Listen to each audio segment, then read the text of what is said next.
అన్నా అన్నా ఏంట్రా? గా బాబ్జీ గారి కానీ చిన్న చెల్లెల్ని వరంగల్ తీసుకొచ్చేసిండట. అయితే దాన్ని ఇంకెవ్వడూ రక్షించలేడు.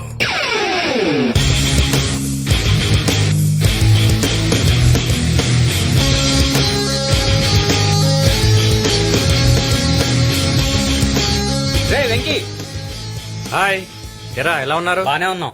ఒరేయ్, ఆ బాబ్జీ గారి పెద్ద చెల్లెని పెళ్లి చేయడానికి వరంగల్ వదిలి వెళ్ళిపోయావా? మళ్ళీ వాళ్ళ చిన్న చెల్లెని పెళ్లి చేసుకోవడానికి తిరిగి వచ్చావా? నీ పర్పస్ ఏంట్రా? ప్రేమించడానికి ఏ పర్పస్ అవసరం లేదురా. మనం చంపడానికి పర్పస్ చాలరా? లవ్ చేయడానికి పోయి బాబు గారు చెల్లె దొరికిందా? ఇంకే ఫిగర్ దొరకలేదా నీకు? నేను బాబ్జీ చెల్లెని ప్రేమించలా. నేను ప్రేమించిన అమ్మాయి బాబ్జీ చెల్లెలైంది. దాన్ని నేనేం చేయను? వెంకీ, మనం వెళ్లి బాంబు మీద పడ్డా, బాంబు వచ్చి మన మీద పడ్డా జరిగేది బ్లాస్టింగేరా. ఆ బాబ్జీ గారు నేను చంపడానికి ఊరంతా తెగ తిరిగేస్తున్నాడు. మళ్ళీ వాళ్ళు రెండో చెల్లెని ప్రేమిస్తున్నామని తెలిస్తే నీ శవాన్ని మర్డర్ చేసేస్తాడు. ఇప్పుడు ఏం చేస్తావురా? కుదిరితే నా స్టైల్లో కన్విన్స్ చేస్తా, కుదరకపోతే వాడి స్టైల్లో వైలెన్స్ చేస్తా.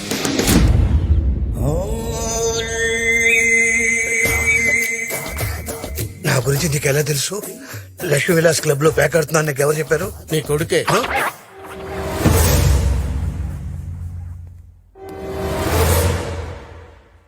అలా చూడకండి సార్, భయం వేస్తుంది. నీ పేరేంట్రా? నా పేరు మేఘపాపారావు అండి. ముద్దు పేరు పప్పి అండి. ఈయన పేరు- సార్, నిన్ను అడిగారా నా పేరు? సార్, నా పేరు సిఫానా శ్రీధర్ అండి. సిప్పి అని పిలుస్తారు.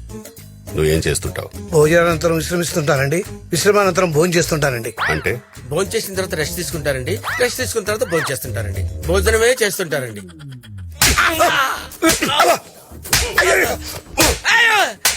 రేయ్, నీ కొడుకు ఎక్కడున్నాడు చెప్పరా? చెప్పరా? రేయ్, మర్యాదగా చెప్పు, నీ కొడుకు ఎక్కడున్నాడు? హైదరాబాద్ లో ఉన్నాడని తెలిసింది కానీ ఎక్కడున్నాడో తెలియదు సార్. మీకు దొరికితే చంపేస్తారని భయంతో ఓనమాలు దిద్దించింది చేత్తోనే. వాడి ఆనమాలు లేకుండా వాడి ఫోటోలన్నీ తగలబెట్టేశాను సార్. అంటే వాడెక్కడున్నాడో చెప్పవన్నమాట. ప్రమాణ పూర్తిగా వాడు ఎక్కడున్నాడో మాకు తెలియదు సార్.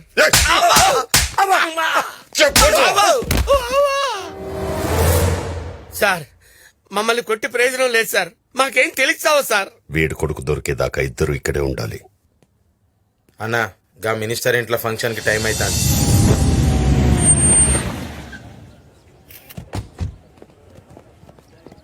నమస్తే. నమస్తే బాబ్జీ, బాగున్నావా? బాగున్నాను.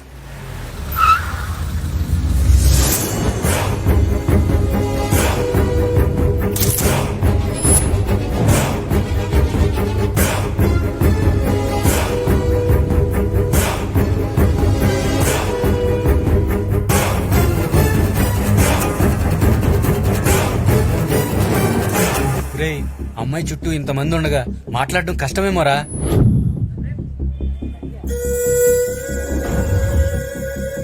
రేయ్, జాగ్రత్తగా ఉండండి.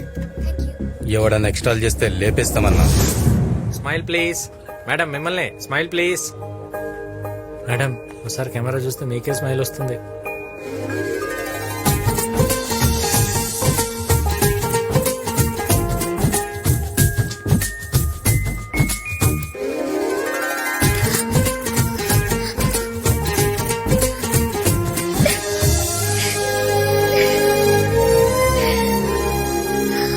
వెంకీ, నేను నిన్ను మళ్ళీ చూస్తాననుకోలేదు. ఆ రోజు నేను వచ్చేసరికి మీ అన్నయ్య నేను తీసుకెళ్లిపోయాడు. నువ్వు ఇక్కడికి ఎలా వచ్చా? ఇది మా ఊరే. అవును, ఆ రోజు హైదరాబాద్ లో నేను చంపడానికి ఎందుకు ట్రై చేశారు? అసలు ఎవరు వాళ్ళు? నీకు ఈ ఊర్లో కేశవరెడ్డి తెలుసా? తెలుసు, ఈ ఫంక్షన్ కి వచ్చాడు కదా. నన్ను చంపాలనుకుంది అతనే. ఎందుకు? ఆ కేశవరెడ్డి మా అన్నయ్య బద్ద శత్రువులు.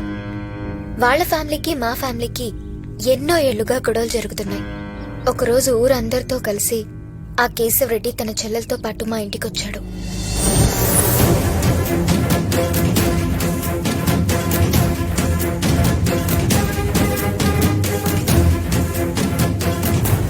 ఎప్పుడూ నన్నేమి అడగని నా చెల్లి మొట్టమొదటిసారిగా నిన్ను పెళ్లి చేసుకుంటానని అడిగింది. నువ్వు లేకపోతే చచ్చిపోతానంటుంది. అందుకే మన మధ్య గొడవలన్నీ పక్కన పెట్టి నీ ఇంటికొచ్చా. నా చెల్లెల్ని పెళ్లి చేసుకో బాబ్జీ. కుదరదని ఇప్పటికే నీ చెల్లికి చాలా సార్లు చెప్పాను. చనిపోయిన మా అమ్మకి మాట ఇచ్చిన అన్నయ్య మా కోసం పెళ్లి చేసుకోను అని వాళ్ళని బయటికి పొమ్మన్నాడు.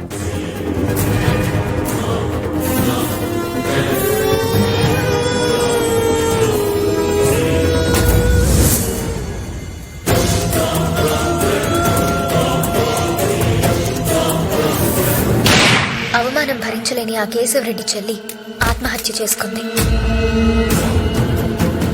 రే బాబ్జీ, ఏ చెల్లెళ్ల కోసం నా చెల్లెల్ని నాకు కాకుండా చేశావో ఆ చెల్లెళ్ళ జీవితం నాశనం చేసేదాకా వదలండ్రా. అప్పటి నుంచి మా అన్నయ్య పెళ్లి చేసుకోకుండా మమ్మల్ని ఎంతో ప్రేమగా పెంచాడు. కానీ మా అక్క ఇవేవీ ఆలోచించకుండా ఎవరితోనో వెళ్లిపోయింది. అందుకే మమ్మల్ని వదిలి వెళ్లిపోయిన మా అక్క మీద కన్నా దాన్ని తీసుకెళ్లి పెళ్లి చేసినోడి మీదే మా అన్నయ్యకి కోపం ఎక్కువ. చందు, నీకో విషయం చెప్పాలి.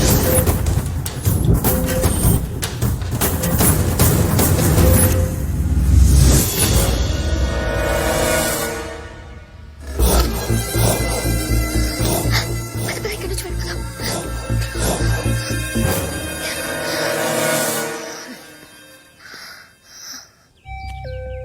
పొరపాటు జరిగిపోయింది. నీకు తెలియకుండా నువ్వు చాలా పెద్ద తప్పు చేసావు వెంకీ. అక్కని తీసుకెళ్లి పెళ్లి చేసింది నువ్వే అని మా అన్నయ్యకి తెలిస్తే మన లవ్ ని యాక్సెప్ట్ చేయడు. మా అన్నయ్యని కాదని నిన్ను చేసుకోలేను వెంకీ. మా అన్నయ్య మా కోసం తన లైఫ్ అంతా సాక్రిఫైస్ చేశాడు. మా అక్క చేసిన పనికి ఊర్లో మా పరువు అంతా పోయింది. మళ్ళీ ఆ తప్పు నేను చేయలేను. నువ్వు కరెక్టే చందు. ఒక చెల్లెలుగా నువ్వేం చెప్పాలో అది చెప్పావు. ఒక లవ్వర్గా నేనేం చేయాలో అది చేస్తా.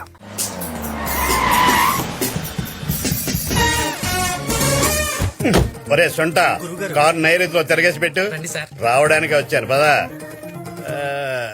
నమస్తే. నమస్కారం బాబ్జీ గారు. చిన్న చెల్లి ఎంగేజ్మెంట్ కి ఒక మంచి ముహూర్తం చూడండి. అప్పట్లో నన్ను అవాయిడ్ చేసి జోగే శాస్త్రిని కన్సల్ట్ చేశారు. అది ఇన్సల్ట్ అయ్యేసరికి మళ్ళీ నన్ను ప్రిఫర్ చేస్తున్నారు. ఏమై కరెక్ట్? అలాంటిదేం లేదు. ఆ టైంలో మీరు ఊళ్ళో లేకపోయేసరికి. చూడండి బాబ్జీ గారు, దాహం వేస్తే మంచినీళ్ళు లేవని ఫినాయిల్ తాగేయకూడదు, డేంజర్. ముహూర్తాలు బాగానే ఉన్నాయి కానీ పరిస్థితులే బాగాలేవు. అంటే అంటే మీకు ఆస్తులున్నా వాటికి వాస్తులు లేవు. అందుకే మీరింత పెద్ద ప్యాలెస్ లో ఉన్నా మీకు పీసు లేదు. సూటిగా చెప్పండి శాస్త్రి గారు. మీరు ఇంట్లో ఉన్నంతకాలం మీ చేతులతో మీ చెల్లి పెళ్లి చేయలేరు. ఎందుకు? పునాదులు గట్టిగా ఉండాలని భవ్య సిమెంట్ తో కట్టారు, రంగులు బాగుండాలని నిర్లక్ పెయింట్స్ కొట్టారు, కానీ వాస్తు బాగుండాలని థింక్ చేయలేదు. You have to follow vastu sir. ఒకసారి ఇలా రండి. వెస్ట్ వేస్ట్ చేశారు, నార్త్ నెగ్లెక్ట్ చేశారు, అందుకే సౌత్ సంఖ్య నాగించేస్తుంది. పైగా మన చెల్లెలది క్యాన్సర్.